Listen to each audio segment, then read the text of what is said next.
नमस्कार, स्वागत है आपका अपने परिवार तीव्र शिक्षा में। तो चलिए, भारतीय राज्य व्यवस्था से आपके एग्जाम में 10-12 क्वेश्चन जरूर आएंगे। तो हम लोग भारतीय राज्य व्यवस्था को फटाफट रिवाइज करते हैं। हमारा पहला प्रश्न है। इससे पहले हमने 40 प्रश्न कराए हैं, आप लोग उसे जरूर देखिए।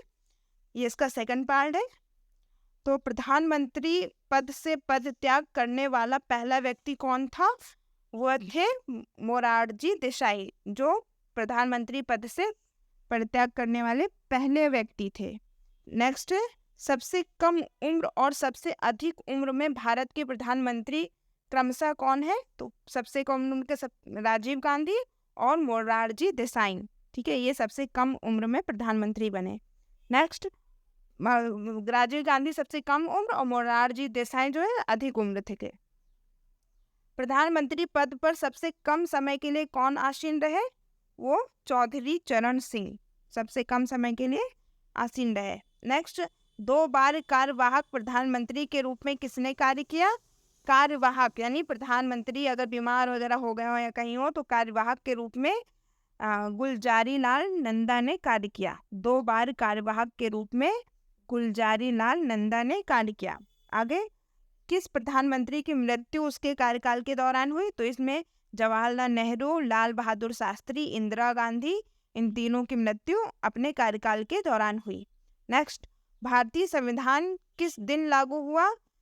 तो इसका आंसर है 26 जनवरी 1950।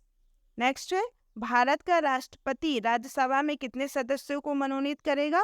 तो 12 सदस्य। नेक्स्ट, भारत के प्रथम राष्ट्रपति डॉक्टर राजेंद्र प्रसाद का चुनाव कैसे हुआ था? तो इनका वोटिंग के द्वारा नहीं, संविधान सभा के द्वारा हुआ था सबसे पहले। आगे, भारत का संवैधानिक अध्यक्ष कौन होता है? ये इसका आंसर राष्ट्रपति। ठीक है, भारत का संवैधानिक अध्यक्ष राष्ट्रपति होता है। नेक्स्ट है, किसी भौगोलिक क्षेत्र को अनुसूचित क्षेत्र घोषित करने का अधिकार किसको है? राष्ट्रपति को। किसी भौगोलिक क्षेत्र को अनुसूचित क्षेत्र, ठीक है, ध्यान रखिएगा, कौन सा क्षेत्र? अनुसूचित क्षेत्र घोषित करने का अधिकार राष्ट्रपति को है।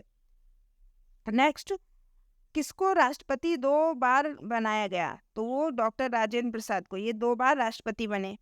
नेक्स्ट, भारत का राष्ट्रपति किसके द्वारा चुना जाता है? तो ये इसका प्रत्यक्ष वोट होता है और सांसदों व विधानसभा के सदस्यों के द्वारा चुना जाता है। नेक्स्ट है, अध्यादेश जारी करने का अधिकार राष्ट्रपति का कौन सा अधिकार है?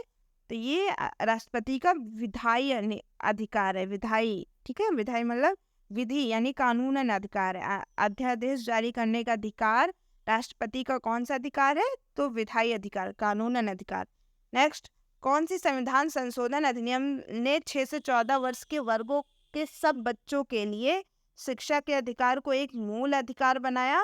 वो था 86वां संविधान संशोधन।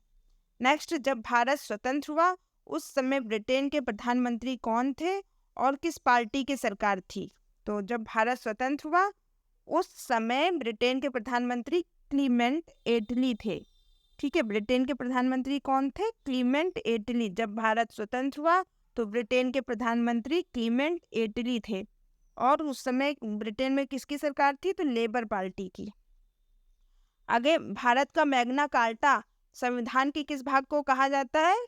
तो भाग 3 को। संविधान के भाग 3 में किसका वर्णन है? मौलिक अधिकारों का। तो भारत का मैग्ना कार्टा कौन से भाग को कहा जाता है? भाग 3, जिसमें मौलिक अधिकारों का वर्णन है। नेक्स्ट, धार्मिक स्वतंत्रता का अधिकार किस अनुच्छेद में है? तो अनुच्छेद 5। धार्मिक स्वतंत्रता का अधिकार किस अनुच्छेद में है? अनुच्छेद 5। नेक्स्ट, मौलिक अधिकारों में संशोधन का अधिकार किसको है? संसद को। ठीक है, आगे बढ़ते हैं। किस वाद में संसद को मौलिक अधिकारों में संशोधन का अधिकार दिया? ये केशवानंद भारतीवाद में। केशवानंद भारतीवाद में मौलिक अधिकारों में संशोधन का अधिकार दिया। नेक्स्ट है, कौन सा मूल अधिकार विदेशी नागरिकों को प्राप्त नहीं है? तो अभिव्यक्ति की स्वतंत्रता का अधिकार, यानी कि विदेशी लोग हमारे देश की किसी भी मामले में वो बोल नहीं सकते, उनको अभिव्यक्ति की स्वतंत्रता का अधिकार नहीं है, बाकी सारे अधिकार हैं। आगे, 6 वर्ष से 14 वर्ष की आयु तक शिक्षा का अधिकार कैसा अधिकार है? मूल अधिकार है। नेक्स्ट है, बी आर अम्बेडकर ने किसे संविधान का हृदय या आत्मा कहा? तो बी आर अम्बेडकर ने संवैधानिक उपचारों को ही हृदय और आत्मा कहा, किसका? संविधान का। आगे, मौलिक अधिकारों को लागू करने के लिए रिट कहाँ दायर की जाती है? तो वो इसका आंसर होगा उच्चतम न्यायालय में। नेक्स्ट, किस याचिका का शाब्दिक अर्थ होता है हम आदेश देते हैं? तो परमादेश का अर्थ क्या होता है? हम आदेश देते हैं। नेक्स्ट, सूचना का अधिकार किस राज्य में लागू नहीं है? जम्मू एंड कश्मीर। नेक्स्ट है, किस कैदी को न्यायालय के समक्ष प्रस्तुत करवाने के लिए किस रिट की आवश्यकता होती है? तो इसका आंसर बंदी प्रत्यक्षीकरण, यानी कैदी को अगर हम न्यायालय में प्रस्तुत कराएंगे तो कौन सा रिट आवश्यक होगा? तो बंदी प्रत्यक्षीकरण। नेक्स्ट है, व्यक्तिगत स्वतंत्रता के लिए कौन सी रिट दायर की जा सकती है? तो हैबियस कॉर्पस रिट है ये। नेक्स्ट है, मूल अधिकारों पर प्रतिबंध लगाने का अधिकार किसके पास है? संसद के पास है। नेक्स्ट, क्या नीति निर्देशक तत्वों को कार्यान्वित करने के लिए मूल अधिकारों का हनन हो सकता है? तो हाँ, अगर आप नीति निर्देशक तत्व में लागू करेंगे तो मूल अधिकारों का भी हनन हो सकता है कुछ हद तक। आगे, समान कार्य करने के लिए समान वेतन भारत संविधान में कहाँ सुनिश्चित किया गया? तो ये राज्य के नीति निर्देशक तत्वों में। आगे है, भारत के संविधान में राष्ट्रीय सुरक्षा को प्रोत्साहन देना कहाँ सन्निहित है? ये है भी राज्य के नीति निर्देशक तत्वों में कि अंतर्राष्ट्रीय सुरक्षा मिले, ये राज्य के नीति निर्देशक तत्वों में भी सम्मिलित है। नेक्स्ट, संविधान का कौन सा अंश भारत के नागरिकों को आर्थिक न्याय प्रदान करने का संकेत देता है? तो ये भी नीति निर्देशक तत्व में, ठीक है, कि सभी नागरिकों को आर्थिक न्याय मिले, यानी रोजगार के अवसर, ये सब चीजें। नेक्स्ट है, राज्य के नीति निर्देशक सिद्धांतों में से किस अनुच्छेद का संबंध अंतर्राष्ट्रीय शांति और सुरक्षा के सर्वंत से है? तो अंतर्राष्ट्रीय शांति और सुरक्षा के कौन सा अनुच्छेद होगा? अनुच्छेद 51।